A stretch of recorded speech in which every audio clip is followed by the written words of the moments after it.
সুপ্রিয় দর্শক শ্রোতা, আপনারা জানেন যে ভ্রমণ টিভি আপনাদেরকে বাংলাদেশের বিভিন্ন প্রান্তের বিভিন্ন ধরনের ভিডিও চিত্র দেখিয়ে থাকে। তো প্রিয় দর্শক, আমরা আজকে এসেছি সেই মানিকগঞ্জের সাটুরিয়া উপজেলার ধানকড়া গ্রামে। তো প্রিয় দর্শক, এর আগে আমরা আপনাদেরকে সেই সাটুরিয়ার বালিয়াট যে জমিদার বাড়ি তার ভিডিও চিত্র দেখিয়েছি। তো আমরা আজকে আপনাদেরকে নিয়ে এসেছি ধানকড়া জমিদার বাড়িতে। মূলত এই যে ধানকড়া যে জমিদার বাড়ি এবং এই জমিদারের যে পত্তন, সে পত্তন করেছিলেন হেমচন্দ্র রায়চৌধুরী।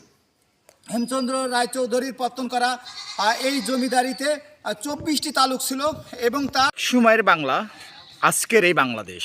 আর এই বাংলার পথে প্রান্তে ছড়িয়ে আছে বিভিন্ন ধরনের প্রত্নতাত্ত্বিক নিদর্শন। তো প্রিয় দর্শক, আমরা এখন আছি মানিকগঞ্জ জেলার সাটুরিয়া উপজেলার ধানকড়া জমিদার বাড়ি।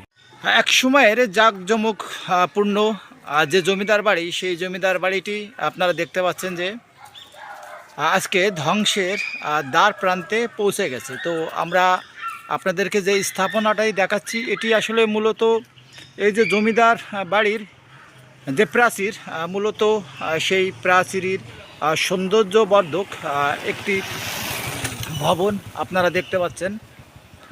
আর আমরা আপনাদেরকে এর আগে যেটা দেখিয়েছিলাম সেটি হচ্ছে আসলে মূল যে গেট, বাড়িতে জমিদার বাড়িতে প্রবেশের মূল যে তোরণ, সেই মূল তোরণটি। তো আমরা এখন সেই মূল তোরণের কাছাকাছি যাচ্ছি। দেখেই বোঝা যায় যে এক সময়ের অনিন্দ্য সুন্দর যে জমিদার বাড়ি, সেই জমিদার বাড়িটি কালের বিবর্তনে সময়ের পরিপ্রেক্ষিতে আজ ধ্বংসস্তূপে পরিণত হয়েছে। তো আপনারা দেখতে পাচ্ছেন এইটি মেন গেট এবং মেন গেটটি জঙ্গলাকীর্ণ হয়ে গেছে। আর এই মেন গেটে একটি বাঘ বা সিংহের, এটি আসলে মূলত এটি বাঘ কি সিংহ সেটি বোঝা যাচ্ছে না বন জঙ্গলের কারণে, তবে এখানে বাঘ বা সিংহের একটি মূর্তি আছে। আর আমরা তো আপনাদেরকে দেখালাম বা সাইডে একটি তরুণ আছে, সৌধ তরুণ। আর আমরা আপনাদেরকে মেন গেটটি দেখিয়েছি এবং আমরা আপনাদেরকে সীমানা প্রাচীরের ডান সাইডে যে তরুণটি আছে সেই তরুণের কাছাকাছি নিয়ে যাচ্ছি।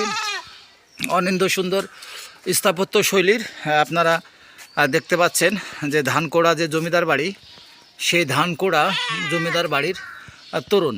তো এক সময়ের জাঁকজমকপূর্ণ বাড়িটি আজকে ধ্বংসস্তূপে পরিণত হয়েছে। এখন ধানকড় যে জমিদার বাড়ি, সেই জমিদার বাড়ির যে প্রবেশদ্বার, মেন প্রবেশদ্বার, সেই মেন প্রবেশদ্বার দিয়ে আমরা বাড়ির ভিতরে প্রবেশ করছি। ধানকড়া